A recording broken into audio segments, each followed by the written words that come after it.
Hello everybody, welcome back. जैसा कि हम लोग बोर्ड एग्जामिनेशंस के पेपर्स को हल कर रहे हैं और हम लोग सिंथेसिस का पेपर हल कर रहे हैं, तो मैंने आपको सिंथेसिस में 2016, 2017, 2018 के पेपर्स हल करा दिया है। आज हम लोग 2019 का पेपर हल करेंगे, जिसे ध्यान से आप देखिए। चलिए देखिए 2019 examination paper solution, class 12th, subject English grammar, synthesis. तो देखिए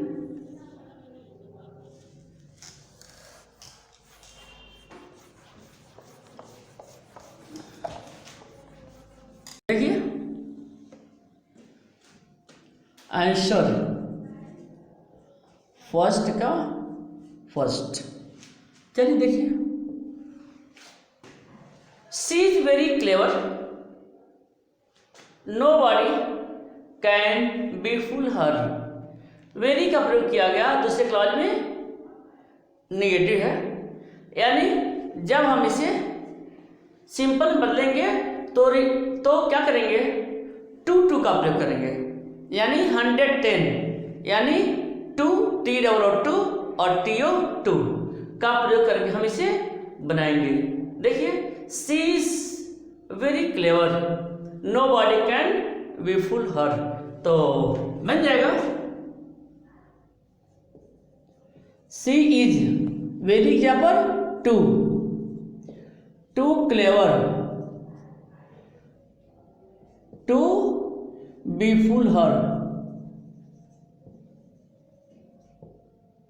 यह बन गया she is too clever to be full her. देखिए निगेटिव नो का प्रयोग किया गया है, तो टू से ही निगेटिव का सेंस आ जाता है, तो नो लगाने की जरूरत नहीं है। सिंपल में पता लग गया, she is too clever to be full her. ठीक है, चलिए नेक्स्ट देखते हैं। सेकंड, तो यह बन जाएगा। नेक्स्ट देखिए, do it well, do not do it at all. Compound sentence बनाना है। डू इट वेल अच्छी तरह से करो, do not do it at all बिल्कुल मत करो। मतलब सेंस क्या है, या तो अच्छी तरह से करो या बिल्कुल मत करो, यानी आइदर और का प्रयोग करके बन जाएगा। तो बन जाएगा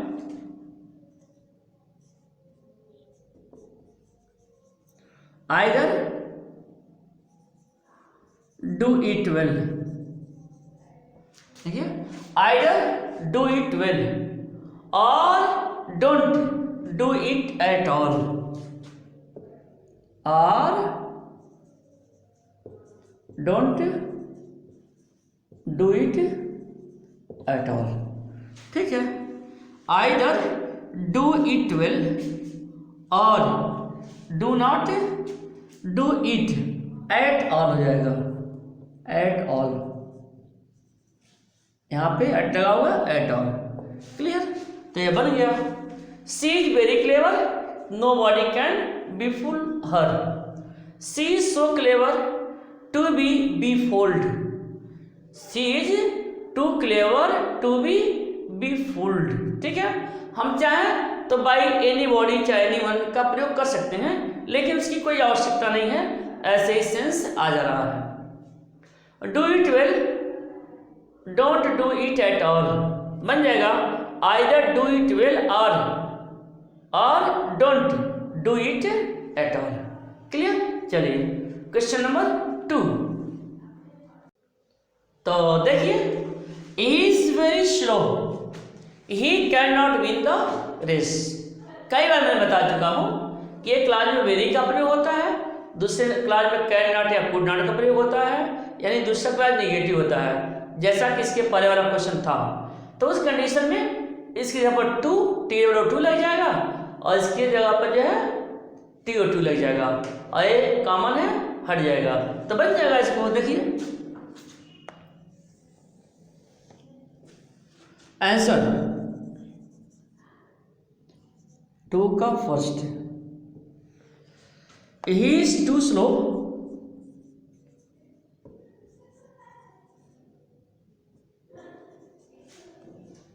ही is too slow to win the race.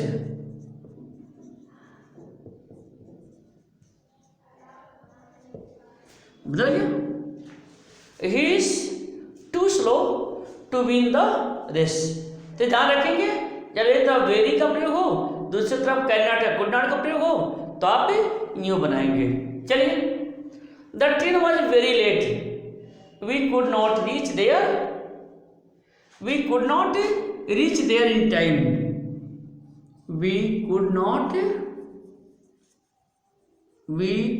Reach there in time. देखिए, कॉम्प्लेक्स सेंटेंस बनना है, तो कॉम्प्लेक्स सेंटेंस में रीजन दिखाया जा रहा, the train was very late, train बहुत लेट थी, we could not reach there in time, मतलब हम वहां समय से न पहुंच सके। तो देखिए,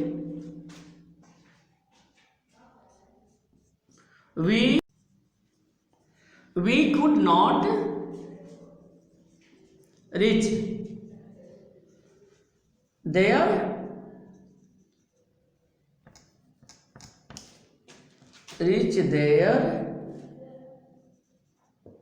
in time। ठीक है, we could not reach there in time because the train was very late, because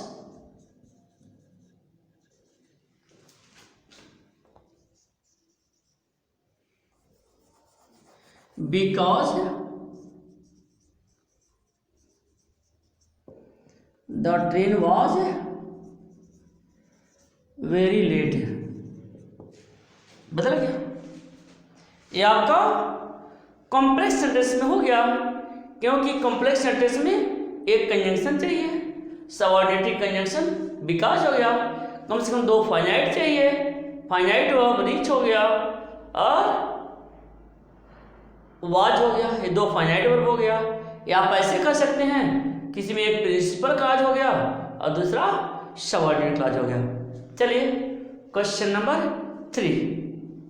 तो देखिए next question, the agreement was signed, ये वाज है या मेन वर्ब के रूप में इस्तेमाल किया गया है, बिंग लगा देंगे और आगे पूरा वाक्य उतर जाएगा, तो बन जाएगा। देखिए,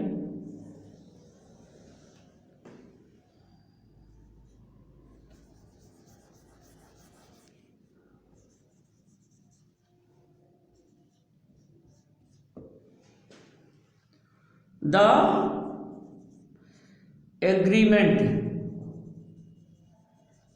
agreement being signed, all were satisfied।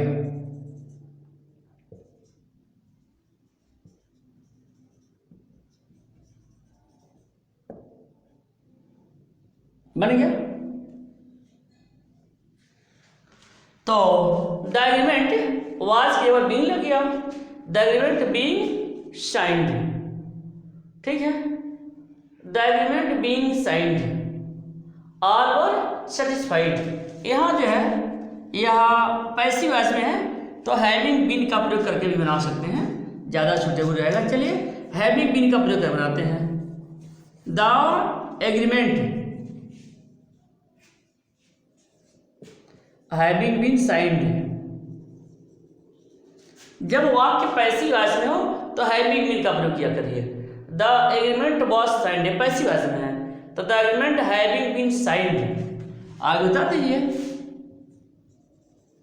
All were satisfied, यह बन गया आपका। क्लियर, सिंपल सेंटेंस बन गया। दूसरा देखते हैं, the train will come at certain time, can you tell me, complex करना है, तो क्या तुम मुझे बता सकते हो कि ट्रेन के आने का निश्चित समय क्या है? तो बताइए। देखिए, कैन यू आंसर सेकंड का,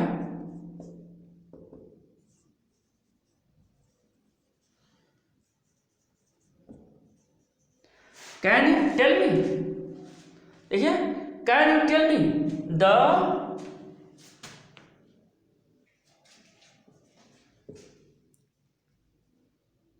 certain time at which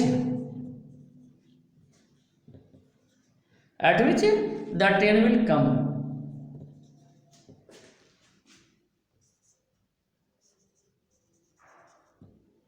The train will come, ठीक है। हमने एट विच बना दिया इसे, हम वेन से भी बना सकते हैं।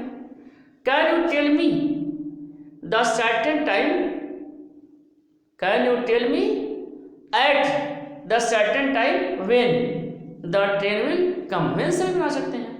तो चलिए क्वेश्चन नंबर 4, तो चलिए देखते हैं।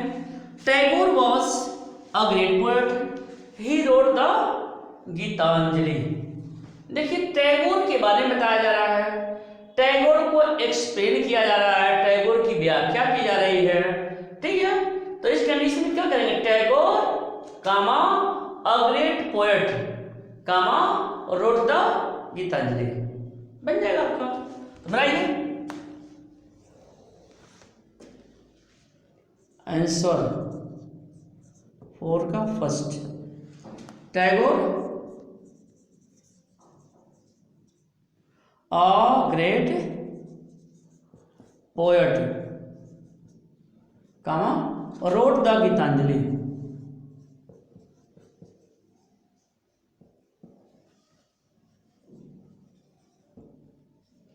बस बन गया, Tagore comma a great poet comma wrote the Gitanjali. Clear. इसको देखिए, this is a book I bought it. देखिए यह एक किताब है, आई बॉट इट, मैंने इसे खरीदा। यह वही किताब है जिसे मैंने खरीदा। तो विच का प्रयोग कर सकते हैं, दैट का प्रयोग कर सकते हैं, तो बन जाएगा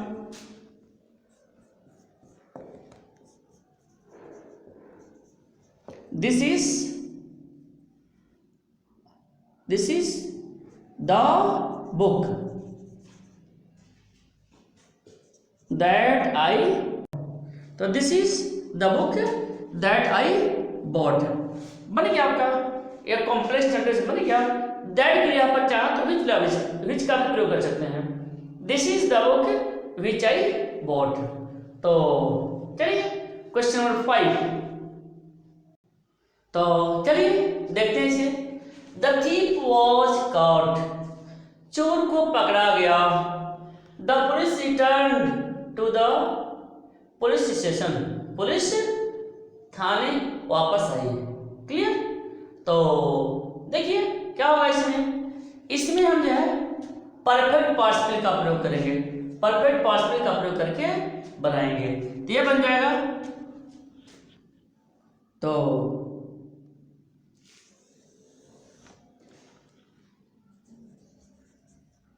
answer first,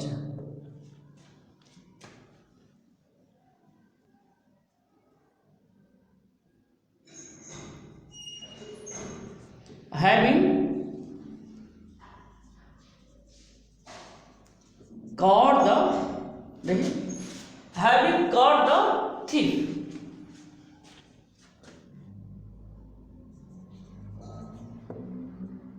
having caught the thief, the police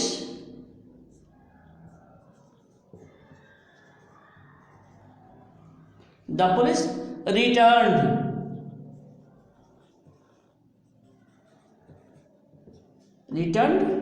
to the police station,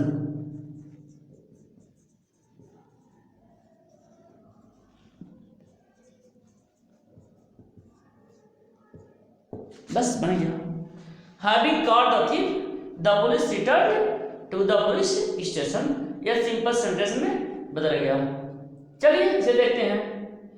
You have put the ornaments somewhere, please show me the place, तुमने आभूषण को कहीं रखा हुआ है या कहीं रख दिया है। Please show me the place, कृपया मुझे वह जगह दिखाओ।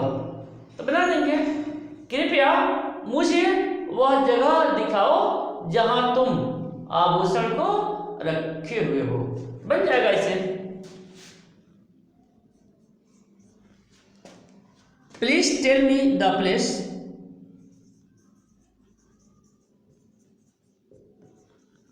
Tell me the place where you have put the ornaments। put the ornaments बन गया। Please tell me the place या please show me the place. Please show,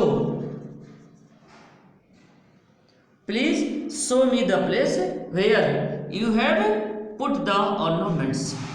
clear? ये भी आपके समझ में आ गया होगा। तो चलिए, please tell me please where you have, इस तरह से आपका बन गया। Please show me the place where you have put the ornaments. Clear? चलिए क्वेश्चन नंबर 6। तो चलिए नेक्स्ट देखते हैं।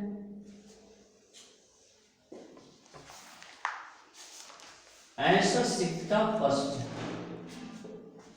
क्या है? Rita found her pen, the pen was lost. देखिए सिंपल सेंटेंस में बदलना है इसे। ये लॉस्ट इस पेन की विशेषता बता रहा है, यानी यह इसके पास आके प्रयोग हो जाएगा। तो Rita found her lost pen, बस बदलेगा तो बन जाएगा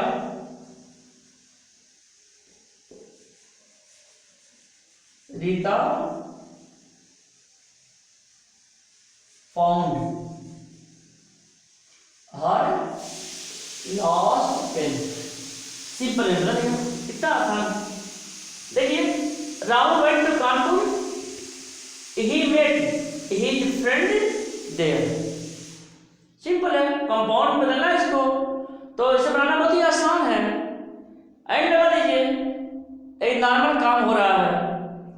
Ramu went to Kanpur and met his friend, चाहे तो देयर लगा सकते हैं। Ramu went to Kanpur and met his friend there, या Ramu went to Kanpur and he met his friend. किसी भी तरीके से बनाइए तो बन जाएगा। देखिए Rahul went to Kanpur,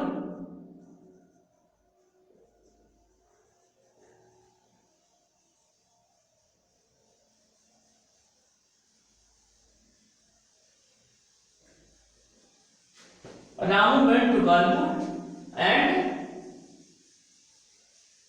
he met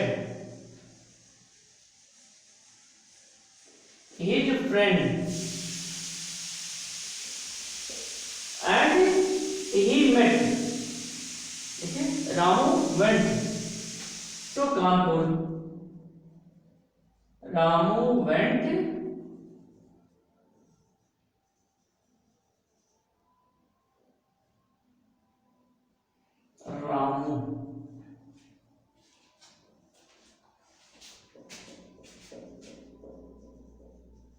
met his friend there, ये बता रहे हैं।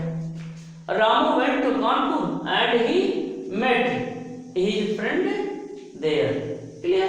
Ramu went to Kanpur, he met his friend there. Ramu went to Kanpur and he met his friend। चार तो देर ना भी लगाइए तब भी कोई बात नहीं है। तो चलिए क्वेश्चन नंबर 7, चलिए नेक्स्ट देखते हैं। आंसर 7 का फर्स्ट है। देखिए Ravi worked hard, he could not get good marks. देखिए विरोधी बातें दिखाई गई हैं और इसे सिंपल में बदलना है, तो सिंपल में विरोधी बातों को दिखाने के लिए इन स्पाइट ऑफ का प्रयोग करते हैं। तो in spite of working hard, in spite of working hard और ही की जगह पर रवि आ जाएगा, Ravi could not get good marks. बनाइए,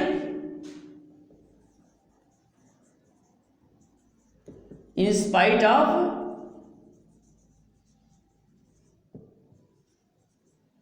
working hard, Ravi could not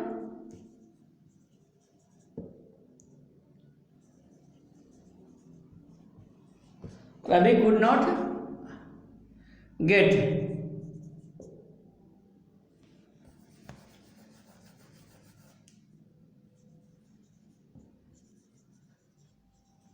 good marks। बताइए, in spite of working hard Ravi could not get good marks. ठीक है, नेक्स्ट देखते हैं सेकेंड। तो देखते हैं, some people die for some noble cause, they are honoured by everywhere. मतलब कुछ लोग जो श्रेष्ठ कार्यों के लिए मरते हैं, सब जगह उनको सम्मान मिलता है, सभी लोग उनको सम्मान देते हैं। तो बताइए, some people who die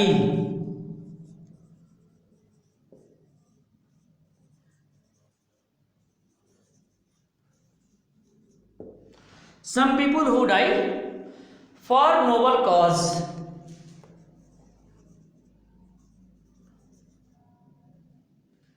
for noble cause, some people who die for noble cause are honored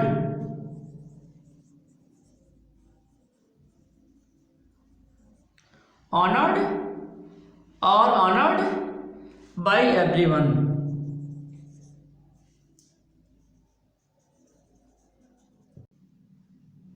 तो देखिए, यह बन गया आपका the people who die for some noble cause और honoured by everyone.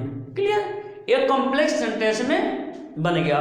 Complex sentence में है क्योंकि इसमें एक सबऑर्डिनेटिंग कंजंक्शन हु का प्रयोग किया गया है। ये आप कह सकते हैं, इसमें एक प्रिंसिपल क्लॉज है और एक सबऑर्डिनेट क्लॉज है। क्लियर, तो इस तरह से ये आपके समझ में आ गया। ओके।